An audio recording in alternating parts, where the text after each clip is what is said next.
Hello, I want to read everybody. I want to read just a couple of three verses. I'm going to be in Proverbs 3. I'm going to read verse 5 and 6. I think that's where it's going to go. And he said, "Trust in the Lord with all thine heart, and lean not into thy own understanding. In all thy ways acknowledge him, and he shall direct thy paths." Um, if ever was a time that we needed wisdom, we need it now. I'm not talking about the kind that they have at Harvard or Yale or MIT or all of that. I'm not talking about that. Uh, Everything we have, God gave us. He put a roof over our head, food on our tables, clothes on our backs. He put bread in our bodies, walking in our feet, and joy in our souls. Uh, Psalm 121, 1 and 2 said, "I will lift up mine eyes unto the hills, from whence cometh my help. My help cometh from the Lord, which made heaven and earth." My help does not come from the White House at 1600 Pennsylvania Avenue or wherever it is. It comes from God. I thank God for being God all by himself. He's the CEO of the universe. Nobody elected him. Nobody told him he could.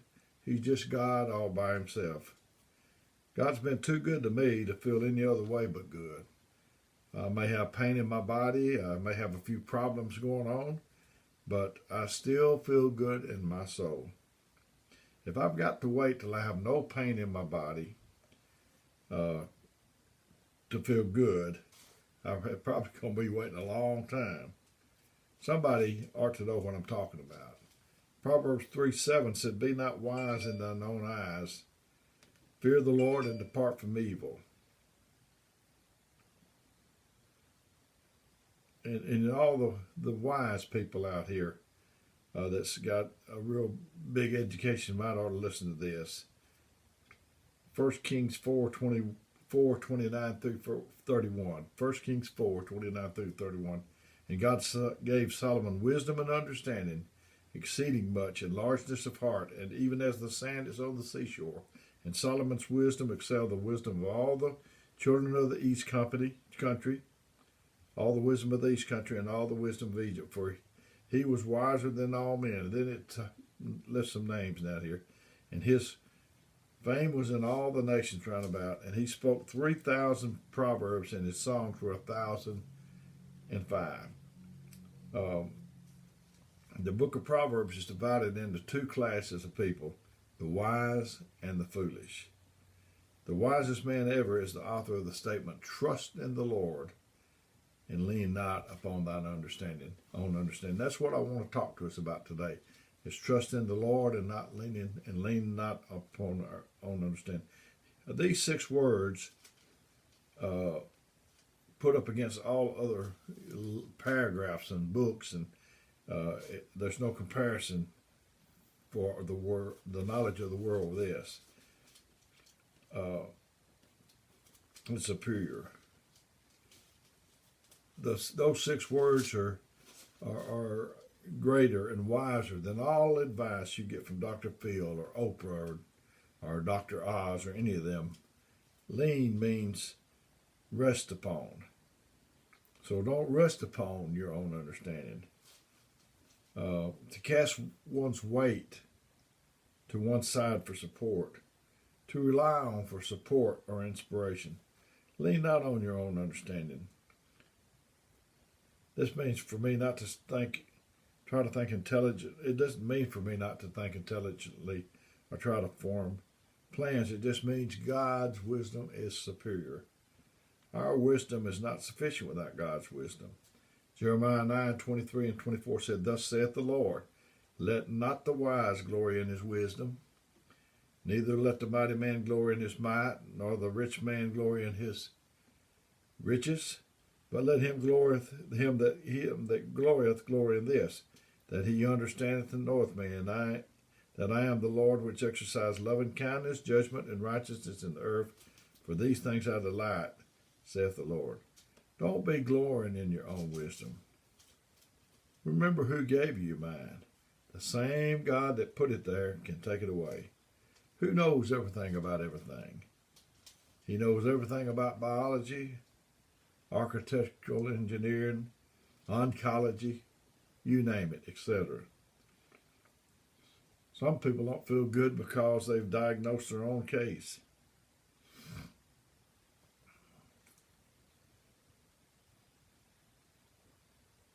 We shouldn't lean upon our own understanding for our moral standards.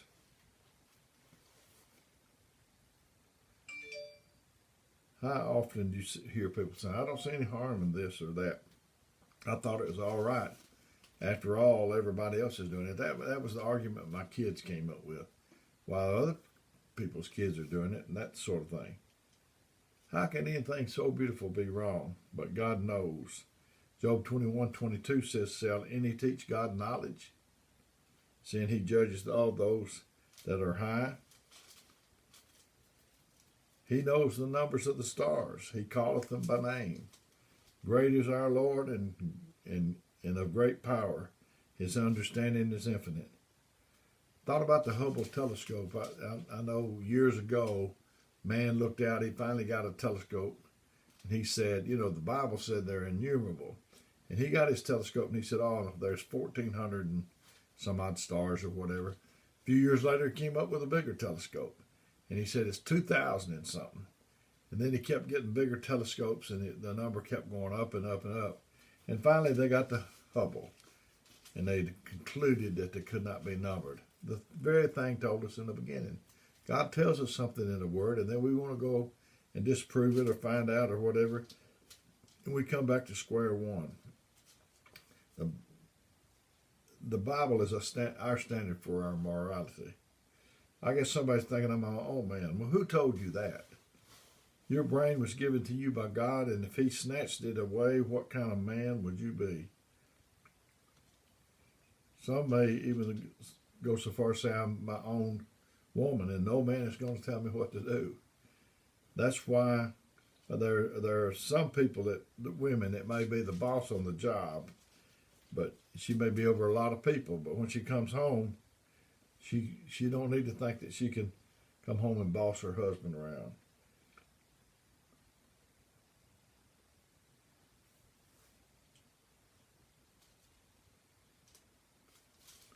And we don't need to let famous people be our moral compass, our moral standards.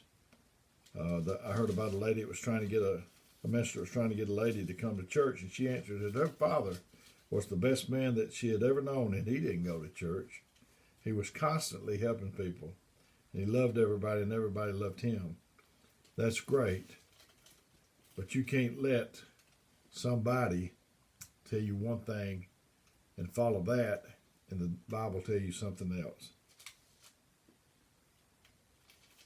Well, Naaman said, I thought he thought he could be cleansed of leprosy another way other than God's way and plan. He got mad because he thought one river was as good as another. If you think you can go to heaven without a church and without going to church, then you just are in effect saying that Jesus died for nothing. Because Jesus died to set up our church. Jesus purchased the church with his own blood. We used to have we had a lady at one time that didn't come to church good, and I told my wife to check on her, and I told her just to call her and tell her that we loved her and we missed her, and we'd like to see her back in church. And she said, "Oh, Sister Melinda, I read my Bible at home. I have me a prayer. I feel the Lord when I'm at home by myself."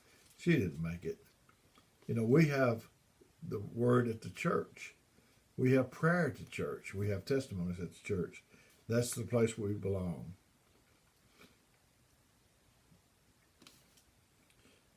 And if you don't believe that, it's all right, brother or sister. That's the way it is. God had Noah to build the ark, and he preached for 120 years. His sermon was the same over and over. It's going to rain. It's going to rain. They probably got tired of hearing that sermon all the time. They probably told him, it's what you preached yesterday. It's what you preached last week. Please don't bring it down here next week. I want to ask you what happened to everybody that didn't get in that ark. Every person that didn't get in the ark wound up lost. The church is the spiritual ark. If you want to see Jesus, you better get in the spiritual ark, which is the church. He told us not to forsake the assembling of ourselves together as the manner of some is in Hebrews 10:25, but exhort one another so much the more as you see the day approaching. There ought to be a gladness and a readiness when it comes time to go to church. By the time I get to church, I'm already feeling good. Psalm 122:1 said, I was glad when they said unto me, let us go to the house of the Lord. And I've always been that way myself. You can just get things at church you can't get anywhere else in the world. In the lesson of old Nebuchadnezzar, he got too mighty and too high. And in the same hour was the thing fulfilled upon Nebuchadnezzar. And he was driven from men and did eat grass as oxen. And his body was wet with the dew of heaven till his hairs was grown like eagle's feathers, and his nails were like bird claw. I guess somebody's thinking I'm my own man. Who told you that? Like I said, if your brain was snatched away from you, what kind of man would you be? A college student was in a philosophy class which had a discussion about God's existence, and the professor presented the following logic. Has anybody in the class heard God? Nobody spoke. Has anybody in the class touched God? Again, nobody spoke. Has anybody in the class seen God? When nobody spoke for the third time, he simply stated then there is no God. One student thought for a second, then asked for permission to reply. Curious to hear this bold student's response, the professor granted it, and the student stood up and asked the following questions of his classmates. Has anybody in this class heard our professor's brain? No, silence. Has anybody in the class touched our professor's brain? Absolute silence. Has anybody in this class seen our professor's brain? When nobody in class dared to speak, the student concluded, then according to our professor's logic, it must be true that the professor has no brain. The book of Romans reminds us that God is evident in his majestic creation and man is without excuse. God gave us our brain. He can take it away from us. And I'm going to say one more time, real briefly if I can. I was born with water on the brain, very severe. And sincere, I guess, but very severe. And I went to a neurologist in Birmingham in 2001. And he said that he had never met me. And when he looked at my charts, my MRI and CAT scan, and he came into the room, he thought he was going to be looking for someone that was retarded and that somebody was taking care of. And so God has really helped me. And he can take and reverse that if I don't give him the praise and if I don't acknowledge that it's him, that God is my helper. So I've enjoyed getting this to you. If you need something that I'm not telling you about, I'm praying that the Lord will get me the right thing to tell you. But just tell me what you need. And I want God to tell me what you need, and surely all of that will work out. Until next time.